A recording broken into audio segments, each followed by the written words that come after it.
हां, तर काल आपण आयडी पर्यंत आलेलो HTML आयडी. आज आपण HTML आयफ्रेम बघूया आजपासून.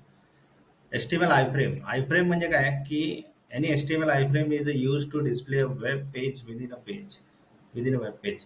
तर जर आपल्याला एखादी दुसरी साईट आपल्याला आपल्या पेजमध्ये कॉल करायची असेल तर आपण वापरतो आयफ्रेम. तर आता ते आयफ्रेम टॅग कसा वापरतो ते बघूया. आयफ्रेम त्याच्यामध्ये पण ॲट्रिब्यूट SRC ॲट्रिब्यूट वापरून जे URL आपल्याला पाहिजे ते आपण टाकतो. टायटल म्हणजे आपण जे इमेजला आपण बघा टायटल देत होतो ते टायटल ॲट्रिब्यूट वापरतो. हे सगळे ॲट्रिब्यूट हेच असतात, म्हणजे तुम्ही बघाल तर सगळीकडे कॉमनच ॲट्रिब्यूट वापरतात जास्त करून. SRC असेल, टायटल असेल, प्लस विड्थ असेल, हाईट असेल. तर हे सगळे ॲट्रिब्यूट्स रिपीट म्हणजे कोणी कुठे इमेजमध्ये वापरतात, कुठे आयफ्रेममध्ये वापरतात, कुठे href एक ॲट्रिब्यूट ए मध्ये वापरतात, क्लास ॲट्रिब्यूट डी मध्ये वापरतात. तर हे ॲट्रिब्यूटवरच आहे सर्व. त्यामुळे आपल्याला नीट समजून घ्यायचं की टॅग्स आणि ॲट्रिब्यूट्स हे प्रॉपर नीट समजून घेतलं की HTML एकदम बरोबर होऊन जाईल. आता आयफ्रेम कसं यूज करतात ते आपण बघूया. हे बघा, आयफ्रेमचा कोड आहे हा. आयफ्रेम सेम आयफ्रेम स्टार्ट टॅग आणि एंड टॅग. ठीक आहे, स्लॅश आयफ्रेम आणि आयफ्रेम येतो. आणि आयफ्रेम मध्ये मग ॲट्रिब्यूट काय ॲट्रिब्यूट एस आर सी म्हणजे जे आपल्याला पेज हवं आहे ते पेज. उदाहरणार्थ मला google.com समजा मला तिथे टाकायचं, मी google.com टाकलं, मी हे URL असं कॉपी केलं आणि तिथे जाऊन SRC मध्ये जाऊन मी टाकलं. ठीक आहे, रन केलं तर ते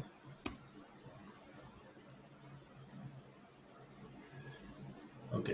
हे कसं आहे की यांनी रिफ्यूज केलंय कनेक्शन. आपण हा टॅग आपल्या HTML मध्ये टाकूया, तिथे दिसेल.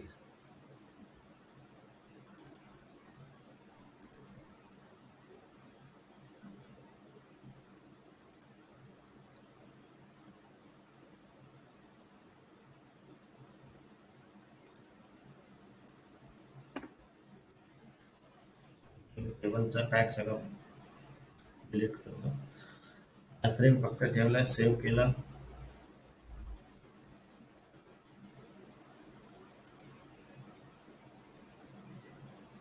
ओपन.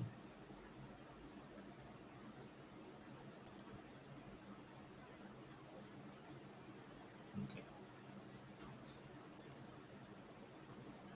ओके. मे बी गुगलने सिक्युरिटी पर्पज काय केलं असेल त्यांनी की आपल्या साईटचं हे होऊ नये, कुठेही मिसयूज होऊ नये, कुठेही वापरू शकत नाही, म्हणून त्यांनी आयफ्रेम मध्ये कॉल करण्यास हे केलं असेल.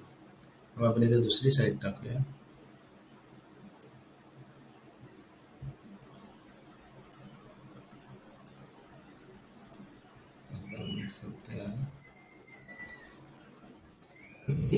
ते आपण बघूया URLचं नंतर. आता हे इथे यांनी काय केलं की आयफ्रेम मध्ये एक HTML कॉल केलं. म्हणजे हे एक HTML पेज आहे आणि त्याच्यामध्ये दुसरा HTML कॉल केलं, demo_iframe.html. ठीक आहे, तर हे कॉल केलंय तर ते इथे पेज येतं. जे पेज तिथे त्यांनी बनवलंय ते इथे कॉल होतं. आता त्याची हाईट किती ठेवली आहे? 200. ही जी हाईट आहे ती 200 आहे, विड्थ आहे 300. ती विड्थ आपण समजा हाईट 500 केली आणि विड्थ पण 500 केली. ते असं चेंज झालं आणि हे सगळं कंटेंट आहे तो तो तिकडे त्या पेजवर आहे. जर आपण तुम्ही आयफ्रेम ही हे जे HTML पेज आहे ह्या पेजमध्ये तो कोड आहे. ठीक आहे, तर आयफ्रेमचं हे काय, जर आयफ्रेम SRC जे आपल्याला HTML असेल किंवा URL असेल ते आपण इथे टाकून आपण कॉल करू शकतो. ठीक आहे, म्हणजे ऍक्च्युली इन्सर्ट केलाय HTML पेज, इन्सर्ट केलाय SRC मध्ये HTML पेज इन्सर्ट केलाय. हा शेल स्ट्रक्चर आहे. आता पुढे आपण बघूया.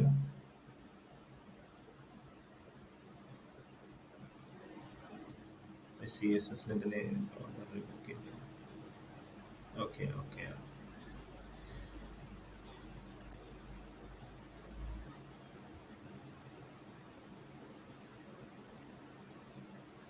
इथे पण इथे विड्थ 100% केली आहे.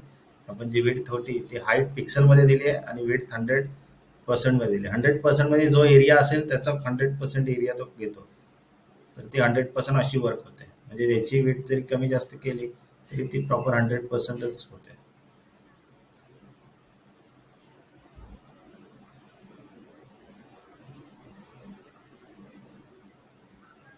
आता बघा इथे काय केलंय, बघा इथे इथे यांनी काय केलंय, एच रेप लिहिलंय. एच रेपची लिंक दिली आहे W3 स्कूल्स, ठीक आहे, आणि टार्गेट दिले आय फ्रेम ए. आणि इकडे नेम म्हणजे ह्याला नेम बनवलं, नेम ॲट्रिब्यूट वापरलाय आणि त्याचं व्हॅल्यू काय दिली आय फ्रेम ए. आणि इथे टार्गेट लिहिलंय आय फ्रेम ए. म्हणजे आय फ्रेमला त्यांनी म्हणजे लिंक, आता जर इथे क्लिक करणार ना तर इथे W3 स्कूल ओपन होणार. कसं केलं त्यांनी की हे नेम ॲट्रिब्यूट यूज करून त्याच्यामध्ये आय फ्रेम ए त्याची व्हॅल्यू दिली आणि ती टार्गेटमध्ये टाकली. जे आपण टार्गेट पण आपण बघितलेलं, बघत कालच बघितलेलं आपण. टार्गेट डिफॉल्ट असतं ते सेम टॅब किंवा सेम विंडोमध्ये ओपन होतं आणि अंडरस्कोर ब्लँक केलं तर ते न्यू विंडोमध्ये किंवा न्यू टॅबमध्ये ओपन होतं. तर हे झालं, हे टार्गेट असतं. आणि ते टार्गेट आता यांनी काय केलं की एक हे केलं, कस्टमाइज केलं की त्या टार्गेटला इथे नेम व्हॅल्यू दिली आणि ते टार्गेट इकडे कॉल केलं. म्हणून इथे क्लिक केलं की ते आय फ्रेम मध्ये ओपन झालं.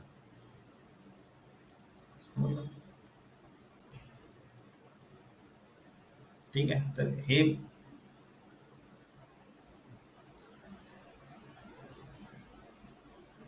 आय फ्रेम तर समजलंय म्हणून मी तसंच पुढे जातो. तर जावास्क्रिप्ट म्हणजे काय की HTML बेसिक सांगतो. हे सगळं HTMLच्या बेसिक गोष्टी सांगतो की हे जे बेसिक आपल्याला जावास्क्रिप्ट कळलं पाहिजे. म्हणजे आपण HTML वापरतो, HTML मध्ये स्लायडर्स यूज होतात, गॅलरी यूज होतात, अजून खूप साऱ्या म्हणजे गोष्टी असे यूज होतात.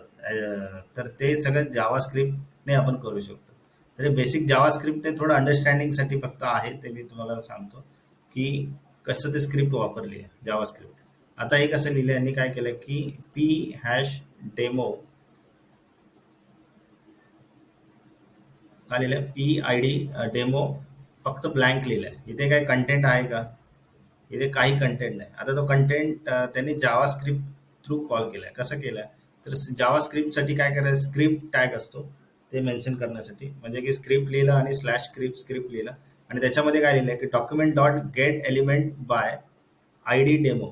जर समजा हा हा एलिमेंट आला, हा डेमो आला, तर त्याच्या इनर HTML मध्ये हॅलो जावास्क्रिप्ट प्रिंट होईल. म्हणजे त्यामुळे ते कसं झालं की हे जेव्हा डॉक्युमेंट म्हणजे हा आयडी आपण टाकला त्या डॉक्युमेंटमध्ये, तर तो ऑटोमॅटेड त्या HTML मध्ये म्हणजे त्याच्या टॅगमध्ये हा हा आयडी, हा टेक्स्ट प्रिंट होतो. इथे तुम्ही काही लिहू शकता. ठीक आहे, टेस्टिंग टेस्टिंग झालं, समजलं. म्हणजे इथून हा डायनामिक बोलतात त्याला. हे डायनामिक कंटेंट आपल्याला चेंज करायचं असेल, म्हणजे एकाच ठिकाणी तुम्ही असं लिहिलं आणि हा demo P hash demo class P slash P, जर हा थ्रू आउट वेबसाईट तुम्ही खूप पेजेसवर लिहिला आणि असं एक लिहिलं खाली, तर तो 10-20 ठिकाणी लिहिला असेल तरी हा कंटेंट लगेच चेंज होणार. ठीक आहे, त्यासाठी हे डायनामिक कंटेंटसाठी हे जावास्क्रिप्ट यूज केले जातात. तर त्याची फक्त टॅग समजून घ्या. जावास्क्रिप्ट पण यूज होते वेबसाईट्समध्ये. टॅग्स समजून घ्यायचे, म्हणजे कसे काय कुठे वापरतोय. आता हे बघा, इथे पण काय केलं यांनी की आता हे बघा, हे काय केलंय, एक बटन दिलंय, बटन क्लास दिलाय, त्याच्यामध्ये टाईप बटन लिहिलंय, ऑन क्लिक एक फंक्शन बनवलंय, ऑन क्लिक माय फंक्शन आणि क्लिक मी. आणि इथे लिहिलंय की PID डेमो आणि दिस इज डेमॉन्स्ट्रेशन, असं P/P दिलंय. आणि त्याच्यानंतर खाली स्क्रिप्टमध्ये काय लिहिलंय की स्क्रिप्ट स्टार्ट स्क्रिप्ट एंड केलंय आणि फंक्शन लिहिलंय माय. आता फंक्शन म्हणजे हे व्हेरिएबल बनवलंय माय फंक्शन, हे व्हेरिएबल इथे कॉल केलंय my function, on click my function. आणि इथे लिहिलंय document dot get element by ID demo. ठीक आहे, जर हा डेमो कुठे क्लास मिळेल त्याला, तर तो इनर HTML मध्ये हॅलो जावास्क्रिप्ट येईल. म्हणजे आता इथे कसं आहे, हा तो क्लास आहे, म्हणजे याच्यामध्ये काय केलं PID डेमो लिहिलंय. पण हा कधी येईल की हा डेमो कधी येईल, हा माय फंक्शन मध्ये. म्हणजे काय, जेव्हा क्लिक होईल, समजलं. फंक्शन काय, माय फंक्शन काय सांगते की जेव्हा क्लिक होईल तेव्हा हा डेमो मधला जो कंटेंट आहे तो चेंज होईल. म्हणजे आपण चेंज क्लिक करतोय तर बघा हा कंटेंट चेंज झाला, हॅलो जावास्क्रिप्ट. ठीक आहे. तर हे ऑन क्लिक ते होतं, ते डायरेक्टली पेज लोड झाल्यावरच तो डेमो क्लास सर्च करायचा आणि तो हॅलो जावास्क्रिप्ट म्हणून टेक्स्ट डिस्प्ले करायचा. पण आता काय करतोय की ऑन क्लिकवर तो हे करतोय. आता JavaScript can change style. Okay. आता जावास्क्रिप्टने स्टाईल कशा चेंज करू शकतो ते सेम आणि पण सेम फंक्शन क्रिएट केलंय, माय फंक्शन बनवलंय आणि ते डेमो सेम लिहिलं P I D demo JavaScript can change the style of HTML element. आता स्क्रिप्ट लिहिलंय, स्क्रिप्ट तिथे क्लोज केलंय स्लॅश स्क्रिप्ट, नंतर फंक्शन माय माय फंक्शन. म्हणजे इथे ऑन क्लिक इथे इथे फंक्शन वरून आपल्याला कळतं की हे कसं केलं. बटनवर ऑन क्लिक केल्यानंतर हे हे चेंज होणार. म्हणजे त्यांनी काय केलंय की डेमो जर असेल तर फॉन्ट साईज काय होणार, 25 पिक्सल होणार. समजलं. आणि क्लिक केल्यानंतर काय होणार, अजून कलर रेड होणार आणि क्लिक केल्यानंतर काय होणार, बॅकग्राऊंड कलर येलो होणार. म्हणून इथे क्लिक केलं, हे बघा फॉन्ट साईज चेंज, साईज वाढली, त्याचा कलर चेंज झाला, रेड झाला आणि बॅकग्राऊंडला येलो आला. तसं हे फंक्शन ऑन क्लिक होतं ना, म्हणजे क्लिक केल्यानंतर या बटनवर. समजलं. तसं ही जावास्क्रिप्ट आहे. हे आपल्याला समजेल, हे आपण वर्डप्रेस वापरणार आहे तेव्हा आपल्याला बऱ्यापैकी ह्या गोष्टी कळतील. ते आपण पुढे घेऊयाच या गोष्टी. जस्ट पुढे जातो. हे स्क्रिप्ट समजण्यासाठी मी तुम्हाला सांगितलंय. The file path, HTML file path आपण हे हे पाहिलंय, तरी पण रिपीट करूया. याच्यामध्ये व्यवस्थित दिलं आहे की HTML मध्ये कसे प्रॉपर फाईल पाथ देतो. आता आपण इमेज SRC मध्ये इमेज कॉल करतो इमेजमध्ये, ठीक आहे. SRC मध्ये तर काय लिहितो, पिक्चर डॉट जेपीजी. जेव्हा पिक्चर डॉट जेपीजी लिहितो तर त्याचं काय असतं की file is located in a same folder. म्हणजे उदाहरणार्थ हे बघा, हे HTML आहे आणि इथेच ही फाईल आहे. HTML आहे आणि इथेच फाईल आहे. म्हणजे जर आपण असं लिहितो पिक्चर डॉट जेपीजी तर त्याचा अर्थ हे स्ट्रक्चर असं आहे, ही HTML आहे आणि ही जेपीजी आहे. ठीक आहे. आता सेकंड काय बोलतात की इथे लिहिलं images slash pictures dot JPG. म्हणजे काय, एक फोल्डर आहे. म्हणजे इथे असं असेल आणि स्लॅश असेल, त्याचा अर्थ इमेजेस एक फोल्डर आहे आणि त्याच्यामध्ये पिक्चर डॉट जेपीजी पिक्चर आहे. तर ते हे काय होतात, file is located in images folder in current folder. म्हणजे हे करंट फोल्डर आहे, त्याच्या आतमध्ये इमेजेस फोल्डर आहे आणि त्याच्या आतमध्ये ती इमेज आहे. तसं लिहायचं, तसं असेल तर काय येणार, images slash picture dot JPG. आता आता बघा, file is in in the images folder and root of the current web. आता हे कसं आहे माहिती आहे का, हे हे वेबसाईटमध्ये आहे ना, आपण जर समजा आता काय करतो, हे पाथ आपण लिहितो ना, हे सगळे आता पाथ लिहितो. हे आता डिरेक्टली आपण या फोल्डरमध्ये ती इमेज आहे म्हणून हे विदाउट स्लॅश दिला नाही दिला तरी चालतं. हे लोकल मशीनवर आपण करतोय तर ठीक आहे. पण आपण वेबसाईटवर जेव्हा करंट म्हणजे रूट फोल्डर्स वापरतो, म्हणजे वेबसाईट आपण सर्व्हर आपण ते बघणार आहे, FTP आणि सर्व्हर हे सगळं बघणार आहे. FTP मध्ये आपण कसे फोल्डर्स असतात, कसे क्रिएट होतात, तर त्याच्यामध्ये फोल्डर असेल तर त्या फोल्डरमध्ये यांनी काय झालेलं, the file is located in a images folder in a current folder. म्हणजे sorry file is located in a images folder at the root of the current web. म्हणजे उदाहरणार्थ की हे फोल्डर आहे आतमध्ये, ठीक आहे. म्हणजे उदाहरणार्थ हे हे इथे फोल्डर आहे आणि त्याच्यामध्ये इमेजेस फोल्डर आहे आणि इमेजेस बरोबर अजून पण फोल्डर्स आहेत. म्हणजे रूटमध्ये खूप सारे फोल्डर्स आहेत समजा. तर ते सर्व्हरमध्ये कसं असतं की जर समजा स्लॅश नाही दिला, कधी नाही काय दिला, तर ते प्रॉपरली ते वर्क होत नाही. ते आपण लाईव्ह बघूया सर्व्हरमध्ये, तेव्हा तुम्हाला ते एक्झॅक्टली कळेल. ते रूट रूट द करंट म्हणजे रूट म्हणजे ते वेबसाईट जिथे ओपन होते www.xyz.com आणि तिकडे ज्या फाईल्स असतात समजा सर्व्हरमध्ये, तर त्या रूट फाईल बोलतात त्याला. ठीक आहे. आणि आता हे द पिक्चर्स, हे जेव्हा डॉट डॉट का देतात, dot dot slash picture dot JPG, तर picture file is located in a folder one level up from the current folder. One level up म्हणजे काय की इथे इथे हे फोल्डर आहे. ठीक आहे. आता डेस्कटॉप मध्ये जर माझी इमेज आहे म्हणजे हे अप झालं ना, म्हणजे हे इथे हे ह्या फोल्डरमध्ये मी काम करतोय आणि त्याच्या अप लेवल कोणती झाली, डेस्कटॉप झाली. तर डेस्कटॉपवर जर इमेज असेल तर मला तिथे डॉट डॉट डॉट करायचं आहे. उदाहरणार्थ आता आपण एक डेस्कटॉप मधली एक ही इमेज आहे, ही इमेज आहे, ही आपण कॉल केली. ह्यात कसं वर्क होतं आहे, fold PNG JPG, fold BG dot JPG,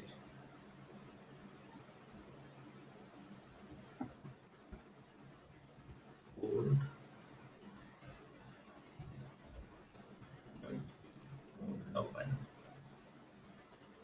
BG.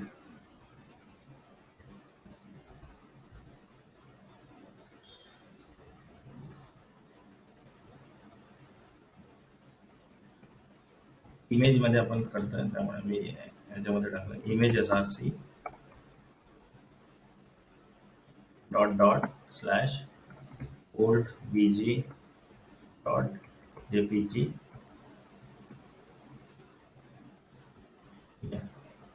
width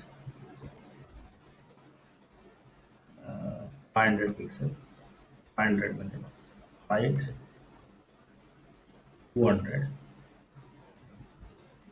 ते HTML आहे. हे बघा, ही इमेज इथे कॉल झाली. का झाली? कारण की ही एक त्या फोल्डरच्या आतमध्ये, त्या फोल्डरच्या बाहेर आहे, म्हणून ही इमेज कॉल झाली. कळलं? समजा मी आता हे नाही लिहिलं इथे, आता आपण कॉल होऊ शकते कारण की आपल्या त्या फोल्डरमध्ये पण आहे ना. मी ही इमेज डिलीट करतो इथे आणि हे सेव्ह करतो.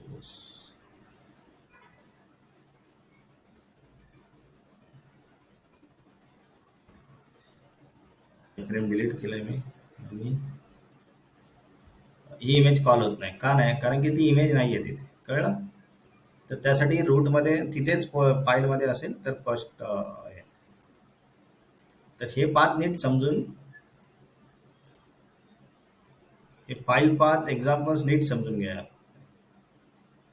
ज्याने समजत नाही आपल्याला, म्हणजे कधी कधी कन्फ्युजन होतं. तर हे नीट नीट हे बघून घ्या, हे जी प्रॅक्टिस नीट करा. आणि जेव्हा तुम्ही लाईव्ह प्रॅक्टिस कराल तेव्हा जेव्हा प्रॉब्लेम्स क्रिएट होतील ना, तेव्हा तुम्हाला ते सॉल्व्ह केल्यावर तुम्हाला कळते.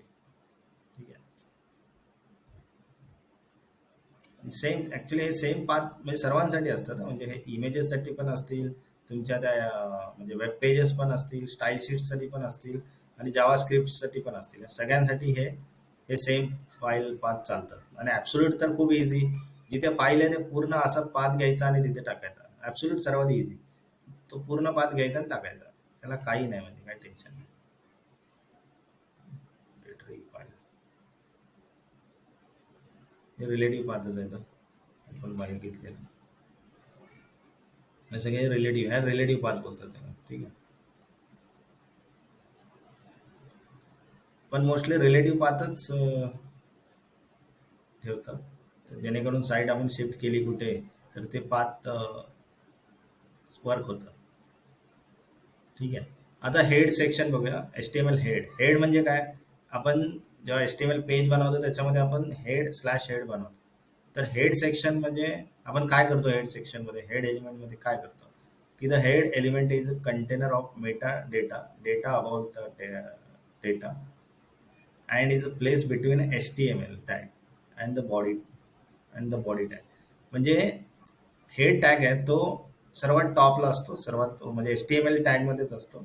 आणि HTML टॅग मध्ये सर्वात टॉपला तो स्टार्ट होतो आणि एंड होतो. ठीक आहे. आणि ह्या टॅग मध्ये काय असतं की मेटा डेटा असतं. मेटा डेटा म्हणजे हे रिलेटेड SEO आहे.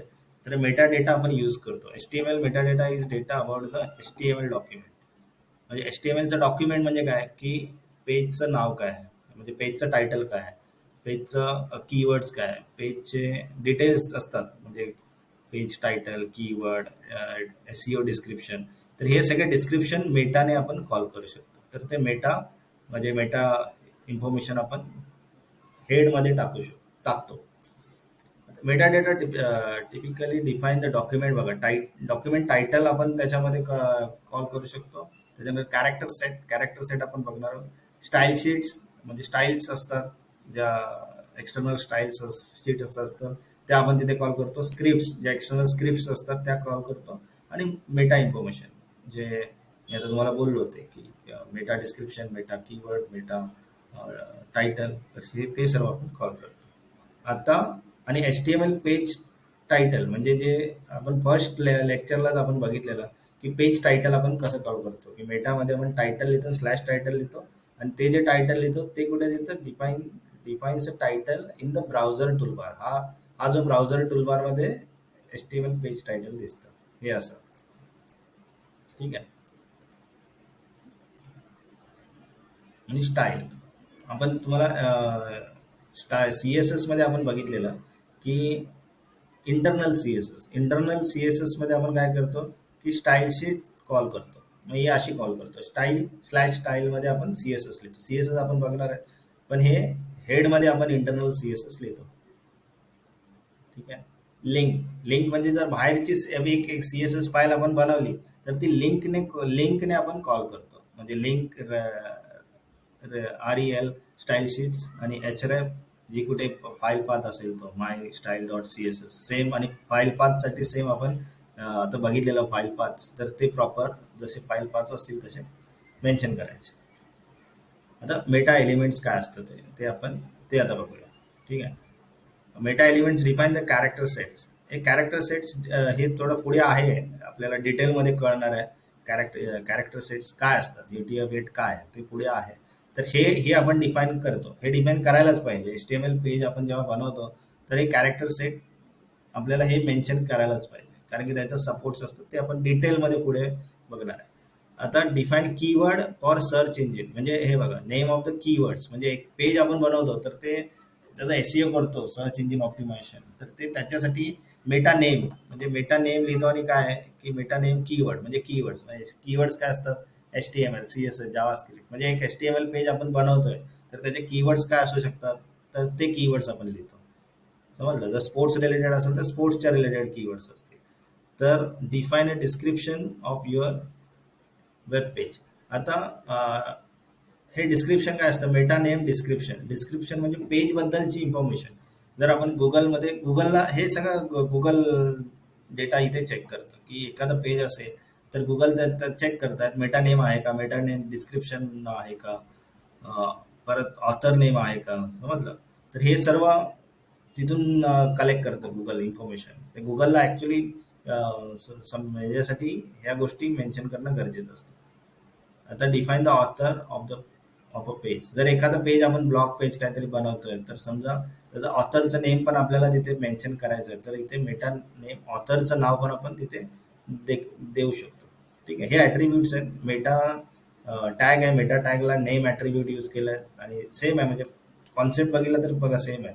मेटा नेम सर्व ठिकाणी व्हॅल्यू चेंज होत आहेत. कीवर्ड्स काय असतील ते येतील. डिस्क्रिप्शन काय असेल ते येत आहे. ऑथर जो कोण ऑथर असेल तो.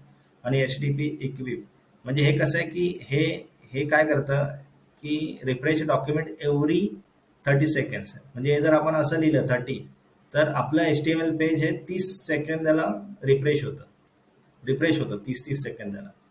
का होतं म्हणजे हे कुणासाठी मोस्टली होतं की जर एखाद्या वेबसाईट्समध्ये 30-30 सेकंदे काहीतरी अपडेट होत असतं. म्हणजे की फॉर एक्झाम्पल आपण स्पोर्ट्स क्रिकेट ESPN असेल वेबसाईट आहे, तर ती 30-30 सेकंदाला काय होतं, आपण स्कोअर त्यांचा रिफ्रेश झाला पाहिजे, स्कोअर अपडेट झाला पाहिजे. तर त्यासाठी ते काय करतात की ते 30-30 सेकंद पण नाही ठेवत, एक एक 2-2 सेकंदालाच ठेवतात ते.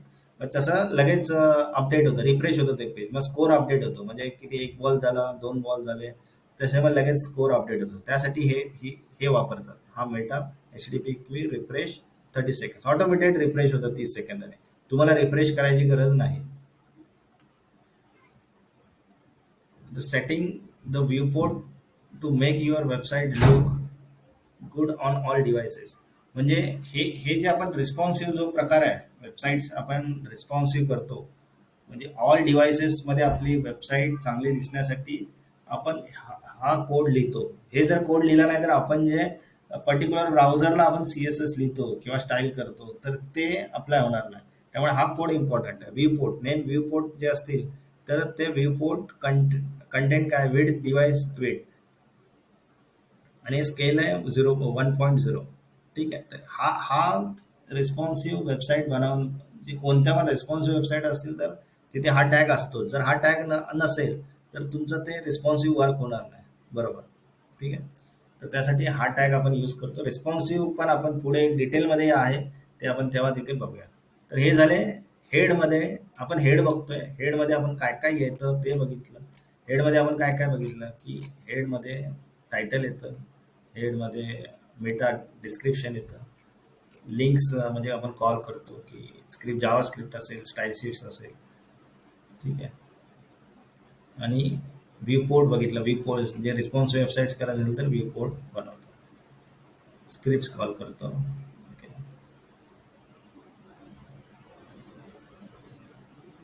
Okay. Element base U R L and target on right U R L.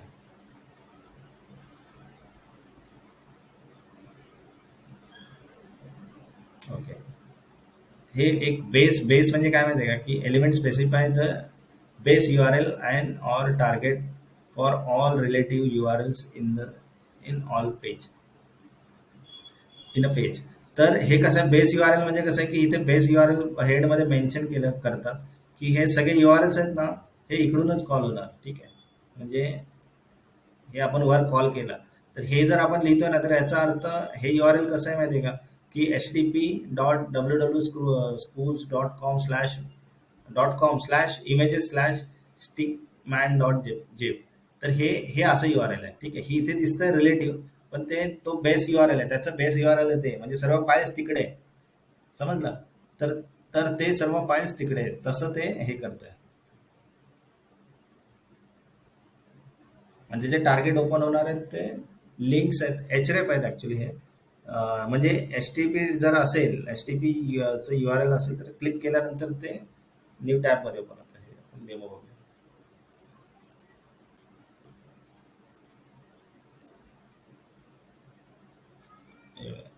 हे यू आर एल बघा, हे एचरेप आहेत ना, सेट केलेत त्यांनी की सगळे एचरेप इथे कॉल होणार. हे बघा इथे इथे तुम्हाला दिसतंय, इथे खाली बघा, इथे इथे चेक करा. इथे क्लिक केल्यानंतर एच टी पी एस इकडेच जाणार ते बेस टॅगला. ठीक आहे. म्हणजे हे काय केलंय, हे एचरेप जे आहेत, जे H T P href H T P जे येणार लिंक्स येणार ना, त्या सर्व लिंक्स इथे जाणार आणि टार्गेट्स येणार ते इकडे येणार. सॉरी, हे मला एस आर सी वाटलेलं आहे, हे एचरेप आहे. तर एचरेप सगळे लिंक्स W3 ला जाणार आणि त्याचे टार्गेट ब्लँक म्हणजे न्यू टॅबमध्ये ओपन होणार. हे असं सेट केलं आहे. ठीक आहे. तर हे सर्व आपण बघितलं हेडमध्ये काय काय येतं. त्याच्यानंतर आपण नेक्स्ट जाऊया लेआउट. लेआउट बघा, वेबसाईट आपण पाहतो तर लेआउट अशी असते. एक वर असं हेडर असेल. ठीक आहे. हा एक मेन कॉलम झाला. हेडर बघ बोलू याला. हा जो लेफ्ट दिसतोय लंडन पॅरिस दिसतोय तो साईड बार बोलू त्याला. आणि लंडन जे दिलेलं आहे त्याला कंटेंट एरिया बोलू आणि हा फुटर बोलू. ठीक आहे. तर एक असं बेसिक स्ट्रक्चर आहे. तर आपण बघूया आता स्ट्रक्चर कसं काय आहे. हे बघा, हे हे हे H T M L layout आहे. हेडर्स आले. सर्वात हेडर म्हणजे ते logo, email I D, phone numbers इथे सगळे हेडरमध्ये येतात. नॅव म्हणजे नॅव्हिगेशन्स, म्हणजे लिंक्स असतात त्या वेबसाईट्समध्ये. हे कसं आहे, हे नॅव्हिगेशन्स आहे. आता बघा ही साईट बघितलं तर हे इथे कसं आहे, हे नॅव्हिगेशन्स आहे. हा पूर्ण यांचा हेड असा आहे. इथे पण खाली पण नॅव्हिगेशन्स आहे तसं. आणि त्याच्यानंतर सेक्शन्स. सेक्शन्स म्हणजे आता हे पर्टिक्युलर सेक्शन्स आहेत. हे बघा, हे आता एक सेक्शन्स आहेत. आता इथे कसं आहे, हा एक सेक्शन्स असेल, त्यानंतर हा वेगळा सेक्शन्स असेल, हा तिसरा सेक्शन. तर जसे सेक्शन्स असतील. ठीक आहे. त्याच्यानंतर आर्टिकल्स म्हणजे त्याचा मेन डेटा जो असेल तो कंटेंट असेल, आर्टिकल असेल. तेच असाईड म्हणजे साईड बार असेल तो बाजूचा. हा कसा साईड बार आहे किंवा हा साईड बार आहे, तसा तो साईड बार आहे. आणि नंतर फुटर आहे. फुटर म्हणजे हा जो पूर्ण खाली फुटर, हे कसं हा सगळा फुटर आहे. ठीक आहे. हे बेसिक स्ट्रक्चर आहे, ते आपण बघणारच आहे. आपण स्ट्रक्चर पूर्ण बघणार आहे.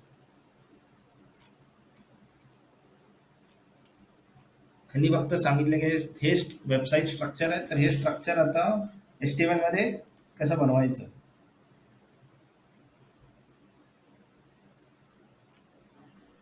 स्ट्रक्चर बनवताना तुम्ही आपण जे मागे बघितलेलं की ब्लॉग एलिमेंट्स आणि इनलाईन एलिमेंट्स, तर ते ते नेट केअर त्याची काळजी घ्यायची की ते आपण स्ट्रक्चर बनवतो. आपण ते बघूया सर्व पुढे. लेआउट फक्त त्यांनी दाखवले, आपण डिटेलमध्ये आपण प्रॅक्टिस करणार आहे याची. Next, responsive. रिस्पॉन्सिव्ह म्हणजे काय की आपली वेबसाईट ही प्रत्येक ब्राउझरमध्ये प्रत्येक रेझोल्युशन्समध्ये प्रॉपर दिसेल, व्यवस्थित दिसेल. तर त्याला बोलतात रिस्पॉन्सिव्ह. आणि ऑटोमॅटिकली दिसेल म्हणजे आपण त्यासाठी स्टाईल नाही करणार. म्हणजे ही साईट मोबाईलमध्ये बघा, ही साईट समजा आपण मोबाईलमध्ये बघायचे, कशी बघायची ते इन्स्पेक्ट केलं, इथे मी असं केलं तर हे बघा, हे मोबाईल झालं, तर ही इथे पण ओके दिसते.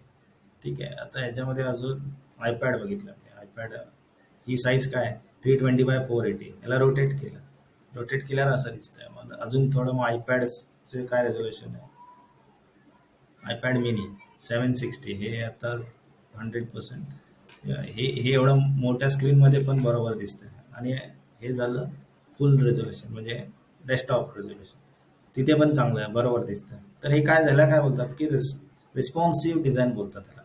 म्हणजे वेबसाईट्स वेगवेगळ्या पण नाही बनवत, एकच वेबसाईट्सची ऑल रेझोल्युशन्समध्ये. रेझोल्युशन्स म्हणजे काय, आता आपण लॅपटॉप वापरतो, कोण मोठी स्क्रीन वापरतं, मोठं रेझोल्युशन्स असेल तर त्याचं रेझोल्युशन्स वेगळं असतं. कुणाचं छोटं असतं, कुणाचं छोटा मशीन असेल, छोटा मॉनिटर असेल. ठीक आहे. तर त्याचं रेझोल्युशन्स असतं, म्हणजे डिस्प्ले जेवढा असतो तर त्या डिस्प्लेला प्रॉपर वेबसाईट दिसते, म्हणजे की ओके दिसते. असं नाही की इथे छोटा आहे म्हणून ते खालीच कंटेंट येतो, लोगो खाली येतो, असं काय नाही. तिथे पण बरोबर दिसते, माझ्या मोठ्या स्क्रीनमध्ये पण बरोबर दिसते, मोबाईलमध्ये पण बरोबर दिसते, आयपॅडमध्ये पण बरोबर दिसते, सर्व ठिकाणी ओके बरोबर दिसते. त्याला बोलतात रिस्पॉन्सिव्ह वेबसाईट. ठीक आहे. तर ते आपण बघणार आहे. आता तुम्हाला बोललो मागाशी की हे मेटा आपल्याला ऍड करावं लागतं. जर आपल्याला रिस्पॉन्सिव्ह पाहिजे असेल, वेबसाईट बनवायची असेल, तर ते सपोर्ट पाहिजे असेल, तर सर्वात पहिला आपल्याला हा मेटा कोड जो आहे तो आपल्याला टाकावा लागणार आहे. ठीक आहे. हे बघा, हे कसं आहे, हे एक्झाम्पल दिलंय. विदाउट मेटा जर समजा टाकलं तर कसं दिसणार, हे असं दिसणार. आणि हा जर कोड टाकला तर हे असं दिसणार. हे बघा, with the V4 Meta tag, हा टॅग टाकला तर अशी साईट वर इमेज फुल स्क्रीन चांगली दिसेल आणि टेक्स्ट पण रिडेबल असेल. पण इथे कसा दिसतो, इथे तसाच दिसतोय जसा डेस्कटॉप मध्ये दिसतो तसा. रिस्पॉन्सिव्ह इमेज म्हणजे आता ही इमेज बघूया आपण. आता ही रिस्पॉन्सिव्ह इमेज कशी, ही पण किती पण रिझोल्युशन छोटी मोठी केली तरी ती बरोबर दिसते. छोट्या केल्या तरी ती बरोबरच दिसते, मोठी केली तरी बरोबरच दिसते. त्याला बोलतात रिस्पॉन्सिव्ह. Responsive image. ते स्केल काय करतात की त्याची विड्थ काढतात. इथे जे स्टाईल असते, विड्थ 100% लिहिलं ना की 100% ती बरोबर घेते. म्हणजे त्याला किती पण मोठा रेझोल्युशन असू दे, किती पण छोटा रेझोल्युशन असू दे, मग ती प्रॉपर फिट होते. विड्थ दिली की मग फिक्स असते. विड्थ बोललो आपण 200 किंवा 500, मग ती फिक्स असते. मग त्याला आपण रिस्पॉन्सिव्ह मध्ये काय करतो, त्याला काढतो आणि त्याला 100% लिहितो, म्हणजे ते प्रॉपर वर्क होतं.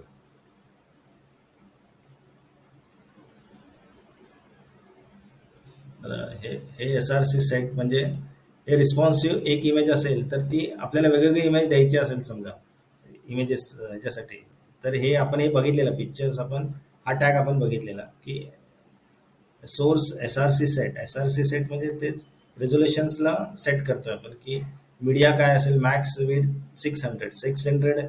जे मॅक्स म्हणजे काय की जास्तीत जास्त मॅक्स विथ 600 म्हणजे जास्तीत जास्त 600 असेल तर ही इमेज अप्लाय होईल. काय, इमेज स्मॉल फ्लॉवर. आणि जर समजा मॅक्स विथ 1500 असेल, जर 1500 पेक्षा जास्त असेल, सॉरी 1500 पर्यंत असेल मॅक्स विथ, तर मग ही इमेज कॉल होईल. आणि हे दोन्ही पण क्रायटेरिया नसतील तर ही इमेज कॉल होईल. आता इथे काय, ह्या क्रायटेरिया काय बसतोय बघा, आपण छोटं छोटं करूया.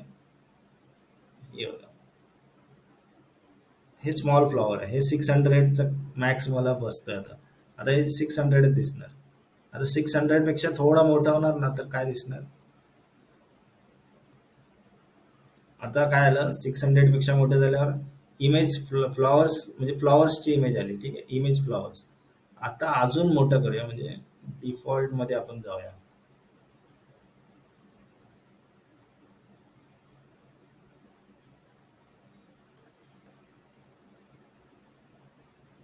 बघितलं पाहिजे दोन्ही इमेज एकच आहे का.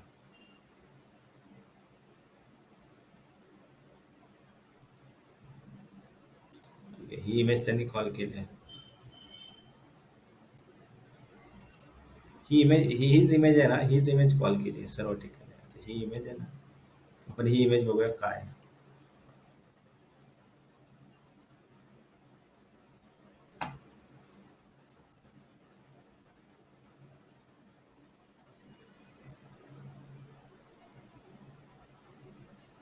सेम इमेज आहे.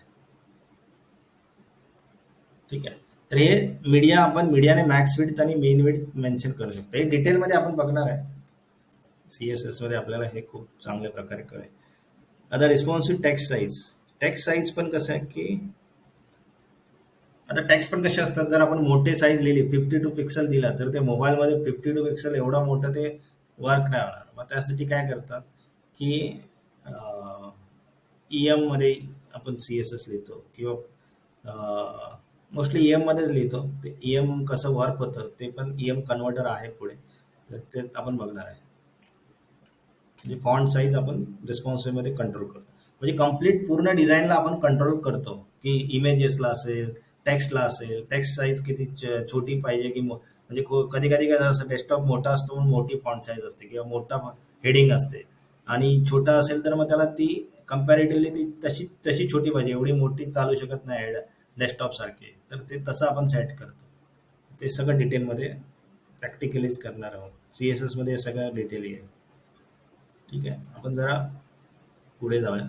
आता हे काय आहेत, हे एलिमेंट्स आहेत. आता हे कम्प्युटर कोड एलिमेंट्स म्हणजे हे कसं आहे की हे टॅग आहेत. हे आता हे टॅग्स कसे वापरायचे ते आपण बघतोय. आता बघा, हे काय आहे की हे कोड जर आपण लिहिलं कोड स्लॅश कोड आणि त्याच्यामध्ये हे लिहिलं x इज इक्वल टू 5. ठीक आहे. तर हे असं काय काय लिहिलं आपण, तर हे हे असं डिस्प्ले होणार इथे.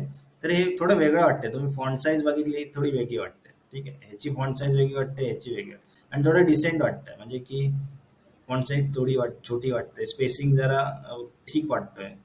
का वाटतंय, कारण की त्याला जेव्हा हा आपण कोड लिहितो, कोड टॅग लिहितो, तेव्हा काय होतं की ब्राउझरला माहिती आहे की ब्राउझर डिफाईन्स म्हणजे की त्याचे फॉन्ट साईज आणि फॉन्ट वेट ते वेगळं आहे. त्याच्यामध्ये ते मेन्शन आहे, म्हणजे डिफॉल्ट ब्राउझरची स्टाईल आहे ती. त्यामुळे आपण हा कोड लिहिला की ते थोडंसं हे असं दिसणार. त्यासाठी जर असं तुम्हाला डिस्प्ले करायचं असेल तर आपण कोड जर असेल तर कोड लिहून त्याच्यामध्ये कोड आपण टाकू शकतो, म्हणजे तो सुटसुटीत व्यवस्थित दिसायला दिसेल. आता त्याच्यानंतर दुसरा टॅग कुठला आहे, KBD. KBD म्हणजे आपलं कीबोर्ड इनपुट. म्हणजे तो पण बघूया. कंट्रोल एस, समजा आपल्याला कंट्रोल एस असं दाखवायचं आहे, कीबोर्डचा टॅग आहे समजा. ठीक आहे. तर save the document by pressing. हे बघा इथे काय आलेलं, KBD/KBD कंट्रोल एस. ही फॉन्ट साईज थोडी वेगळी आहे, ही फॉन्ट साईज वेगळी आहे. पण हे थोडं वाटतंय की तुम्हाला त्या वेगळं वाटतंय. ठीक आहे. का तर हे KBD मध्ये ती डिफॉल्ट ब्राउझरमध्ये हे असतं. तर ते काय असतं डिफॉल्ट ब्राउझरमध्ये की त्याची हे बघा, त्याची डिफॉल्ट फॉन्ट साईज फॉन्ट काय आहे, मोनोस्पेस म्हणून एक फॉन्ट आहे. तो वेगळा फॉन्ट आहे थोडा. ठीक आहे. म्हणजे असा फॉन्ट आहे तो. तर तो फॉन्ट दिसतो, म्हणजे थोडा वेगळा दिसतो आणि थोडासा स्पेस त्याला, त्याच्यामध्ये थोडासा स्पेस आहे त्याच्यामध्ये, त्याच्यामुळे तो वेगळा दिसतो आणि चांगला दिसतो.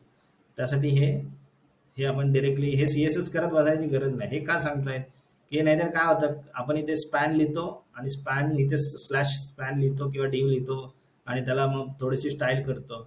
मग अनवॉन्टेड आपलं CSS वाढतं. मग कशाला आपल्याला CSS वाढवायचं आहे. मग आणि त्याच्यामुळे आणि प्लस परत अजून दुसऱ्या ठिकाणी आलं तरी आपण विसरलो समजा, अरे तिकडे लिहिलेलं, परत तिथे वेगळाच काहीतरी क्लास लिहितो आणि ते परत वेगळं CSS लिहितो. म्हणजे एकच स्टाईल जर करायची असेल तर आपण असे 4-5 वेगवेगळे CSS लिहितो. कारण की मोठ्या साईट्समध्ये असे प्रॉब्लेम होतात. मग काय करायचं त्यासाठी की हे हे टॅग्स आहेत, हे रेडीमेड टॅग्स आहेत. हे टॅग्स वापरायचे. कोड असेल तर कोड टाकायचा, KBD असेल तर म्हणजे कीबोर्डचा रिलेटेड आपण काय टाकतोय तर तो टाकायचा. आता सॅम्पल आपल्याला काय दाखवायचं आहे तर ते सॅम्पल टॅग यूज करायचं, सॅम.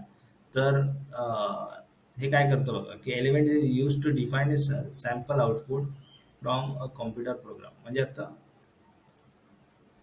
हे हे फॉन्ट थोडा कसा वेगळा वाटतं. File not found, press F1 to continue. हे समजलं. हे असं वेगळं असं काय दाखवण्यासाठी काय करायचं असेल तर हे हे टॅग्स वापरायचं. सॅम्पल असेल, सॅम्पल काय असेल कॉम्प्युटर रिलेटेड, तर तो टॅग वापरायचा. त्यामुळे टॅग्स HTML काय सांगतं की HTML बोलते की तुम्ही माझे टॅग्स वापरा, म्हणजे तुमचं खूप काम हलकं होईल, CSS तुमचं लिहिणं कमी होईल. कारण की कसं असतं की जे डिझायनर्स असतात, डेव्हलपर्स असतात, ते काय करतात, त्यांना एकच माहीत असतं, हा ठीक आहे CSS ने करूया. कारण की CSS आणि HTML हे हे जेव्हा येतं, CSS जेव्हा त्यांना येतं तेव्हा त्यांना सगळं CSS नेच करायचं असतं आणि CSS नेच करतात. त्याच्यामुळे प्रॉब्लेम काय होतो की सर्व CSS अनवॉन्टेड, मग CSS वाढत जातं, त्याची साईज वाढत जाते, कंट्रोल करणं पण थोडं प्रॉब्लेम होतो. त्यामुळे टॅग्स मोस्टली HTML चे वापरायचे. मिनिमम CSS, म्हणजे मिनिमम CSS मध्ये आपण वेबसाईट बनवू शकतो. आता सिमॅन्टिक टॅग, ठीक आहे, हे HTML5 मध्ये मधले आहेत. सिमॅन्टिक टॅग्स म्हणजे काय? सिमॅन्टिक म्हणजे काय? एलिमेंट्स विथ मिनिंग, म्हणजे एलिमेंट्सला अर्थ आहे, नाव आहे, मिनिंग आहे काहीतरी, ठीक आहे, तर त्याला म्हणतात सिमॅन्टिक टॅग. म्हणजे काय? नॉन सिमॅन्टिक म्हणजे काय? मतलब आपण HTML चे टॅग्स बघितले तर तिथे काय होते, डी होते, स्पॅन होते, तर ते टॅग काय झाले, नॉन सिमॅन्टिक. म्हणजे ते काहीच नाही, तुम्ही लिहिणार डीव स्पॅन सगळं लिहित राहणार, पण ते त्याला काही मिनिंग नाही, डीव डीव डीव असं असतं. पण आता नवीन HTML5 मध्ये कसं आलंय की सिमॅन्टिक एलिमेंट्स कसे आलेत की फॉर्म, तर तुम्हाला कळतंय हा फॉर्म रिलेटेड आहे काहीतरी, टेबल्स आहे, आर्टिकल्स आहे, तर हे सगळे सिमॅन्टिक्स टॅग आहे. आणि पहिलं काय करावं लागायचं आपल्याला की अं, आता पहिलं आम्ही काय करायचो, हेडर असेल तर आम्ही काय लिहायचो, हे बघा इथे लिहिलंय डिव ID नॅव, म्हणजे नॅव्हिगेशन लिहायचं असेल तर डिव ID नॅव लिहितो, म्हणजे आम्हाला कळतं की हा हा डिव नॅवचा आहे, ठीक आहे. म्हणजे आम्हाला तो डिव आयडेंटिफाय करण्यासाठी आम्हाला म्हणजे लिहावं लागायचं त्याची व्हॅल्यू, की नॅव्हिगेशन, हेडर, फुटर असं लिहावं लागायचं, म्हणजे कळायचं की हा हा हा डिव त्या रिलेटेड आहे, ठीक आहे. पण आता तसं नाही. आता हेडर लिहिलं तर कसं कळतं, हा हेडर आहे. आपण फुटरमध्ये हेडर नाही लिहित. हेडरमध्ये हेडरचं जर रिलेटेड असेल तर हेडर तिथेच वरच लिहितो. नॅव असेल तर नॅवच लिहितो. सेक्शन असेल तर सेक्शनच लिहितो. साईड बार असेल तर साईड लिहितो. आर्टिकल कंटेंट असेल तर तो आर्टिकल लिहितो आणि फुटर असेल तर फुटर लिहितो. तर हे सिमॅन्टिक एलिमेंट्स आहेत. कोणते? आर्टिकल म्हणजे कंटेंटसाठी, म्हणजे जी इन्फॉर्मेशन, पेजची इन्फॉर्मेशन असेल मेन, तर ती आर्टिकलमध्ये येते. त्यानंतर साईड म्हणजे साईड बार, म्हणजे जो ह्याच्या बाजूला, हे बघा हा साईड बार आहे, ठीक आहे, हे लिंक्स आहे त्याचे, हे सगळं साईड बार आहे. आणि त्याच्यानंतर फिक कॅप्शन, म्हणजे आपण ते बघितलेलं की इमेजेसचं ते पिक्चरचं जे कॅप्शन आहे, तर ते देण्यासाठी आपण फिक कॅप्शन वापरतो. इमेजेससाठीच आपण फिगर टॅग वापरतो. फुटर म्हणजे जो फुटर पेज, वेबसाईटचा जो फुटर पार्ट आहे. हेडर म्हणजे जो वेबसाईटचा हेडर पार्ट आहे. मेन म्हणजे आपण मेन लिहिला तर आपण असंच कुणाला मेन लिहिणार नाही. मेन म्हणजे काय असेल की मेन टॅग असेल त्याला आपण मेन लिहितो.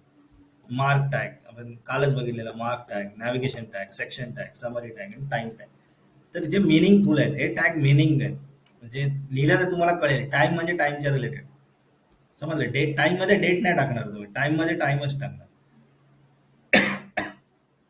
ठीक आहे. तर हे झाले. आता बघा, एक मिनिट. हा, आता काय HTML सेक्शन एलिमेंट्स. आता सेक्शन एलिमेंट्स म्हणजे काय, की section elements define a section in a document. आता आता काय करतात, वेगवेगळे सेक्शन्स बनवतात, ठीक आहे, म्हणजे असे. तर सेक्शन्स कसं असेल, सेक्शन त्याच्यामध्ये H1P सेक्शन, परत section H1P section.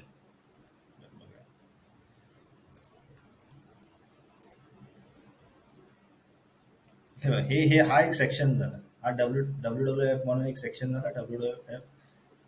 WWF Panda symbol म्हणून एक सेक्शन झाला. तर हे वेगवेगळे दोन सेक्शन्स झाले, ठीक आहे. तर असे सेक्शन्स बनवतो म्हणजे काय काय करतो, सेक्शन्स बनवतो. चॅप्टर, पूर्ण एक चॅप्टर असेल, ठीक आहे, इंट्रोडक्शन, न्यूज आयटम, परत कॉन्टॅक्ट इन्फॉर्मेशन. तर असे सेक्शन बनवतो. आता काय करतो की सेक्शनचा हेडर, म्हणजे पुढे आपण काय करतो की बघा, हे पुढे असेल ते, जेव्हा आपण हे बघ, ब्लॉग वेबसाईट्स तुम्ही बघाल किंवा फोरम असतात, जे फोरम वेबसाईट्स असतात, त्याच्यावर बघाल, युजर कमेंट्स असेल किंवा प्रोडक्ट कार्ड, म्हणजे प्रोडक्ट्सच्या वेबसाईट्स, ई कॉमर्स वेबसाईट्स असतील, आणि न्यूज म्हणजे या न्यूज वेबसाईट्स असतील तर त्याच्यावर हे हे असं वापरतात की एक आर्टिकल झालं तर त्या एका आर्टिकलचं टायटल काय आहे आणि त्याची इन्फॉर्मेशन, मग दुसरं आर्टिकल चालू झालं मग त्याचे टायटल काय आहे आणि त्याची इन्फॉर्मेशन काय, मग तिसरं आर्टिकल चालू झालं तर त्याची टायटल आणि इन्फॉर्मेशन. कळलं? तर हे सगळं असं त्यासाठी वापरतात, आर्टिकल आर्टिकल आर्टिकल्स. ठीक आहे. आता ओके, आर्टिकल इन सेक्शन आणि हेडर एलिमेंट्स. ओके, आता इथे इथे हे जरा चेक करूया. आत्ता कसं आहे माहिती आहे काय,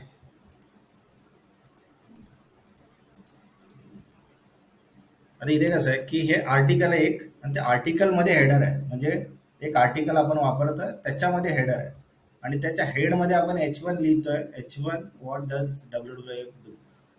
तर हे हेडर झालं. त्याच्यानंतर मिशन लिहिलं, नंतर हेडर क्लोज झालं.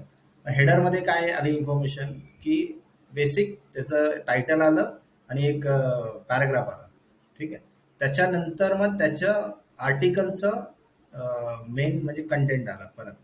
ठीक आहे. म्हणजे काय झालं, आर्टिकलमध्ये पण हेडर आहे. कळलं? म्हणजे आज आता काय करतात, हे असं आपण सगळीकडे हे करतात. सिमॅन्टिक एचटीएमएल म्हणजे HTML5 मध्ये काय करतो, टॅग्स वापरतो. आर्टिकल असेल, articles, start article, end article. मग आर्टिकल्स असेल त्यात हेडर आहे का, मग त्या आर्टिकल्समध्ये फुटर पण वापरतात. ठीक आहे. म्हणजे आर्टिकल्समध्ये हेडर आला, मग कंटेंट एरिया आला. ठीक आहे. त्याच्यानंतर खाली फुटर आला. तर ह्या गोष्टी वापरतात.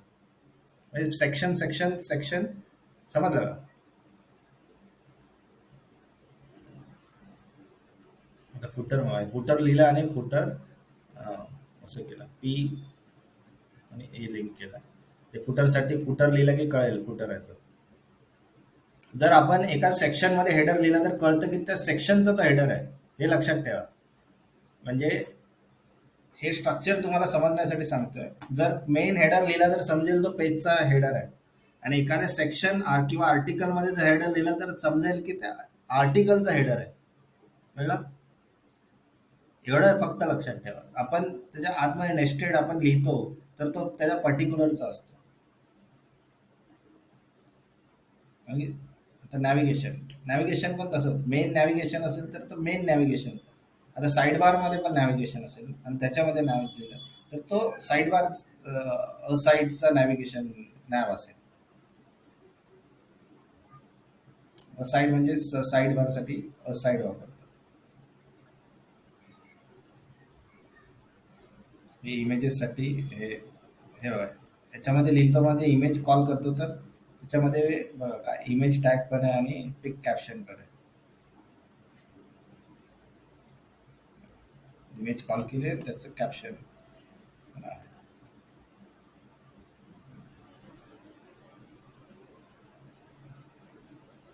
इथे.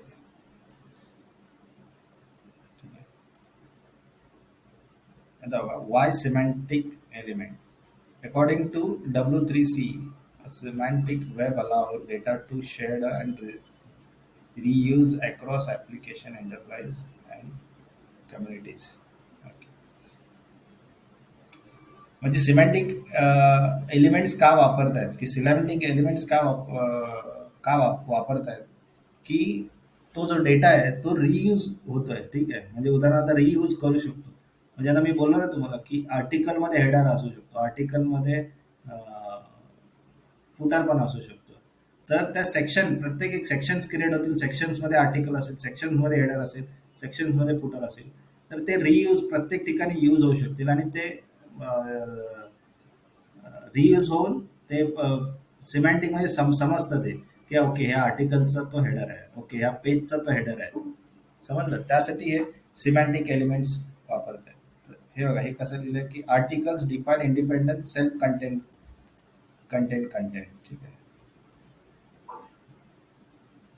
डिफाईन आउटसाइड म्हणजे काय, define content outside from a page content.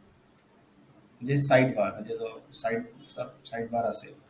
Details, define additional details that use can view or hide.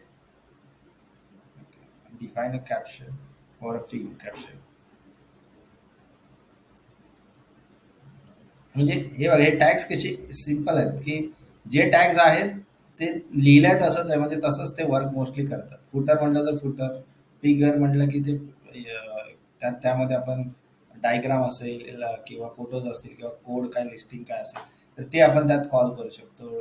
समजलं. आर्टिकल्स म्हणजे कंटेंट आपण कॉल करू शकतो. मेन म्हणजे मेन कंटेंट ऑफ डॉक्युमेंट, एक मेन डॉक्युमेंटसाठी आपण कॉल, हेडर म्हणजे पूर्ण हेडरसाठी कॉल करू शकतो. तर ते सिमॅन्टिक आहे, ते ते बघूनच तुम्हाला कळतंय. ठीक आहे, जस्ट पुढे जाऊया आपण. Style guide. Okay. Always declare document type. तर डॉक्युमेंट टाईप जो आहे तो, हे जे आपण बघितलं सर्वात पेजच्या टॉपला असतं एच टी एम एलच्या, तर तो वापरायचाच, तो डिक्लेअर करायचाच. म्हणजे डॉक्युमेंट टाईप हा सर्वात पहिला फर्स्ट लाईनला हा डॉक्युमेंट टाईप आहे, ह्या टॅग लिहायचाच. आणि तो यूज लोअर केस एलिमेंट्स नेम. आता एच टी एम एल लिहिताना कधी पण आपण लोअर केसमध्येच लिहायचं, अप्पर केस लिहायचं नाही. कधी कधी कधी नाहीतर फर्स्ट अप्पर असं असं पण काय नाही, सर्व लोअर केसमध्येच लिहायचं. असं असं काही लिहायचं नाही. ठीक आहे, हे असं असं स्मॉलमध्येच लिहायचं असतं. क्लोज. ओके. तर एवढं लक्षात ठेवायचं की close all H T M L elements. Elements open झाला की तो क्लोज झाला पाहिजे. जो ओपनिंग आणि क्लोजिंग टॅग असेल तर तो ओपन झाला की कंपल्सरी क्लोज झाला पाहिजे. त्यामुळे बेस्ट प्रॅक्टिस, एखादाच टॅग चालू केला की लगेच बंद करा आणि त्याच्या आतमध्ये दुसरा टॅग चालू करा. ही हेच जेव्हा सर्व तुम्हाला प्रॅक्टिस होईल याची, तेव्हा तुमचे टॅग असे क्लोज म्हणजे ओपन राहणार नाहीत. ॲट्रिब्यूट्स पण हे लोअर केसमध्येच लिहायचे आणि कोटमध्येच लिहायचं आहे, म्हणजे असंच लिहायचं आहे. ॲट्रिब्यूट्सची व्हॅल्यू असं असंच लिहायचं नाही. ठीक आहे, बॅड प्रॅक्टिस आहे.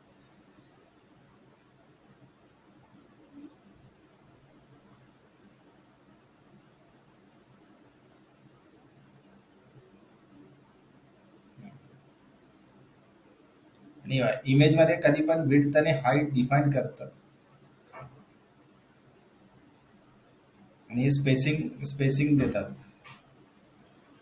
स्पेसिंग दिली पाहिजे टॅग्समध्ये. हे असे मध्ये गॅप असतात ॲट्रिब्यूट्समध्ये, अशी स्पेसिंग दिली पाहिजे.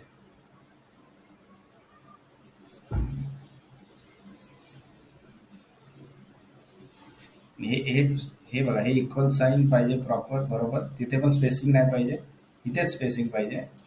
ॲट्रिब्यूट्सच्या मध्ये स्पेसिंग पाहिजे, बाकी कुठे स्पेसिंग नाही पाहिजे. असं काय नाही पाहिजे.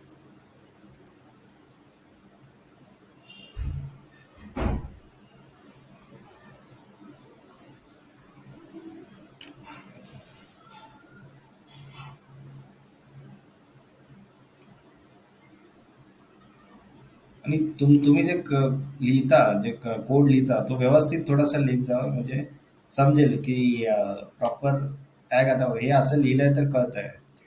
आणि ह्याचा ह्या स्पेसिंगचा काही प्रॉब्लेम नसतो, हा व्हाईट स्पेस आहे त्याचा एवढा काही इश्यू नसतो तो आपण.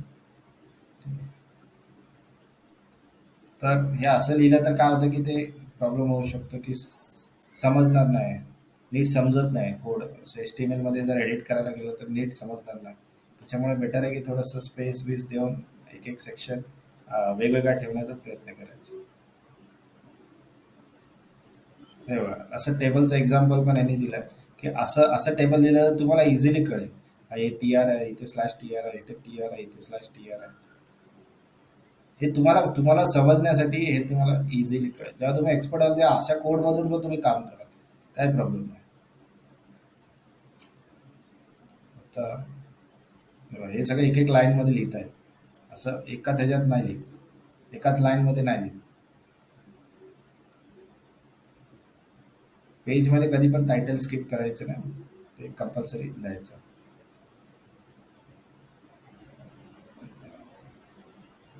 आणि कधी पण H T M L tag आणि बॉडी टॅग कधी सोडायचा नाही, म्हणजे तो कंपल्सरी पाहिजेच वेबसाईटमध्ये.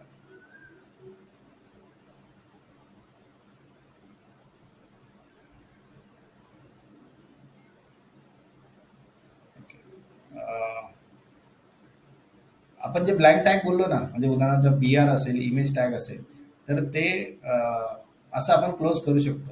म्हणजे असं असं पण चालतं. आणि असं पण चालतं. समजलं? म्हणजे जर क्लोज नाही केला इथे, आता समजा मेटा टॅग एकच आहे, याला स्लॅश मेटा नाही क्लोज होत, मग इथे काय करतात की इथे स्लॅश टाकतात, मग इथेच क्लोज करतात सिंगल असेल तर. असंही चालतं ना असंही चालतं.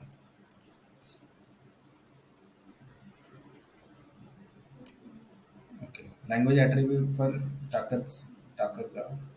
मेटा डेटा पाहिजे, रिपोर्ट हे आपण बघितलं. ठीक आहे, आपण थोडा फास्ट जाऊया आता. आज हे कम्प्लीट करायचं आहे. आता HTML इंटायटीज हे काय आहेत, हे जे आहेत ना, हे आपण बघूया. Some characters are reserved in HTML. If you use a less than, okay, and greater than sign in your text, the browser might mix, okay, them with the tag. Okay. आता कसं आहे माहिती आहे का की हे हे हे का वापरतो आपण HTML एंटाइटीज. आता आपण जर समजा असे टॅग वापरले तर ते ऑलरेडी HTML टॅग साठी पण हे आपण वापरतो. मग हे जर वापरले आपण तर ते HTML ला कसं दिसणार, कसं पण ते कोड म्हणूनच तो येईल ना. तर त्यासाठी जर आपल्याला असं टॅग आपल्याला डिस्प्ले करायचं आहे तर आपण काय करतो की त्याचं एंटायटी नेम जे असेल ते आपण तिथे ठेवतो. तर मग ते होतात, आपण तुम्हाला कळेल कसं. हे बघा, तुम्हाला मध्ये स्पेस असेल, आता समजा उदाहरणार्थ हा साधा स्पेस आहे, एक एक हा स्पेस आहे, ठीक आहे. हा स्पेस द्यायचा असेल HTML मध्ये तर काय करायचं, नॉन ब्रेकिंग स्पेस. तर त्यासाठी हे एंटायटी नेम आहे आणि हे एंटायटी नंबर आहे, ठीक आहे. हे दोन गोष्टीपैकी आपण काही वापरू शकतो. MNBSP semicolon. तर हे जे आहे तर हे लिहिलं तर तो स्पेस येतो जर आपण बघितलं आपल्या HTML मध्ये. रेग्युलर ABCD असं लिहिलं, ठीक आहे. आणि खाली लिहितो A, M%, B, M%, C, M%, D, M%. मी हे डिरेक्टली असंच लिहायचं. म्हणून मी रिफ्रेश केलं. हे बघा, पहिला ABCD बघा असं टच होऊन आलं आहे, ठीक आहे. आणि हे दुसरं ABCD बघा, इथे स्पेस आहे. तर ते M% काय करतं, स्पेस घेतोय. समजलं? हा स्पेस आहे. जर तुम्हाला तसे स्पेस हवे असतील तर हे सर्व वापरायचं. आता लेस दॅन वापरायचं असेल तर हे टाकायचं. हे टॅग तुम्ही वापरला तर ते कुठेतरी तो टॅग सुटेल. तुम्ही असं नाही टाकू शकत. पण मी मी इथे काहीतरी लिहिलं हे, इथे एक क्लोज झाला.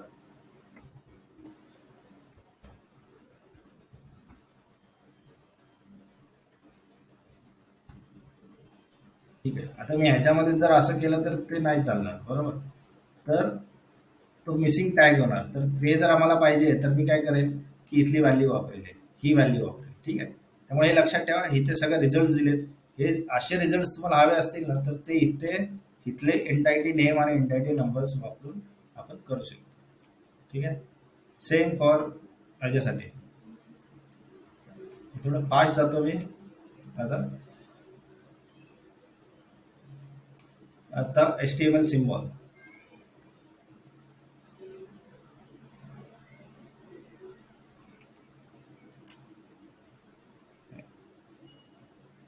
जर HTML आपल्याला सिम्बॉल्स हवे असतील तर हे बघा, हे जे तेच आहेत ते सगळं. तर हे कोड आपण टाकलंय की ते असं डिस्प्ले होतं. त्यामुळे हे जरा हे व्यवस्थित हे सिम्बॉल्स बघून घ्यायचे, ते कसे आहेत, कसे वर्क होतात, हे टाकायचं. हे किंवा एंटायटी आपण टाकू शकतो. हे सिम्बॉल्स इथे दिसत आहेत, ते सिम्बॉल्स हवे असतील तर इथे हे करायचं.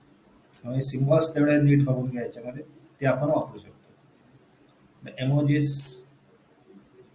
हा, ओके. आता UTF कॅरेक्टर सेट्स जे आहेत तो पार्ट आपल्याला येईल.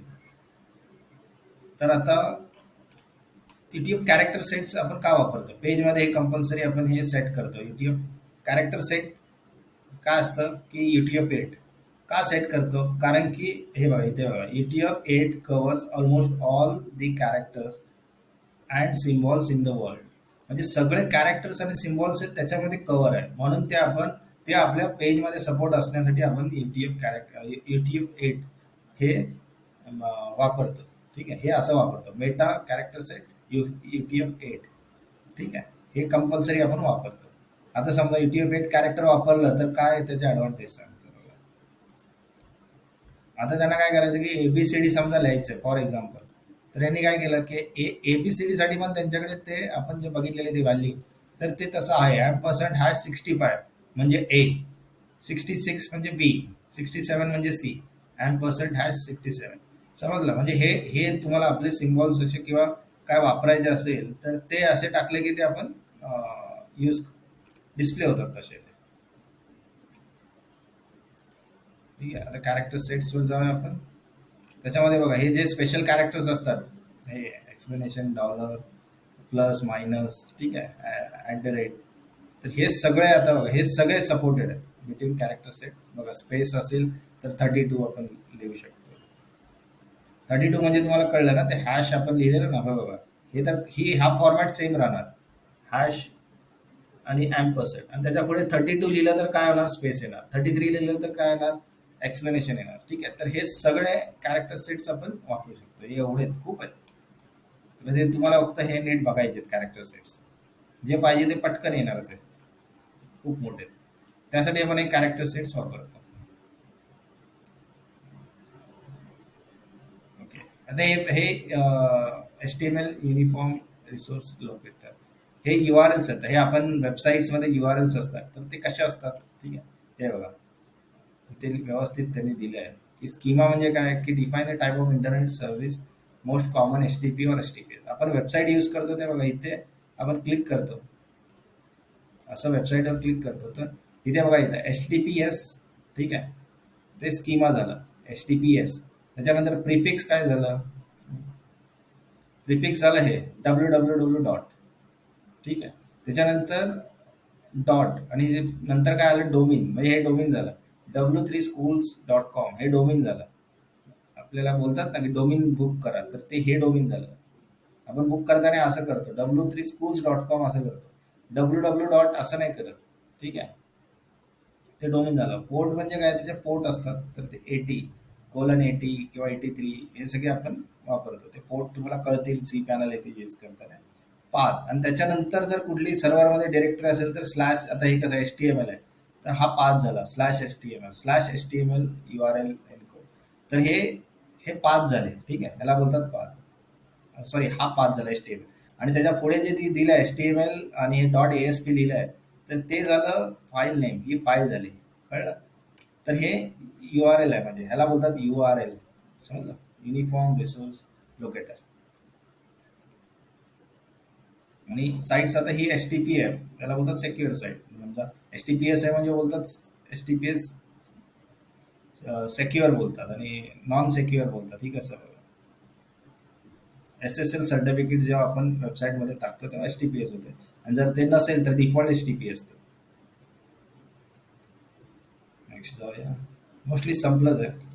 ठीक आहे. म्हणजे हे हे हे आपला संपलंय, हे काय नाही एवढं. आता आपण उद्या HTML फॉर्म्स बघूया.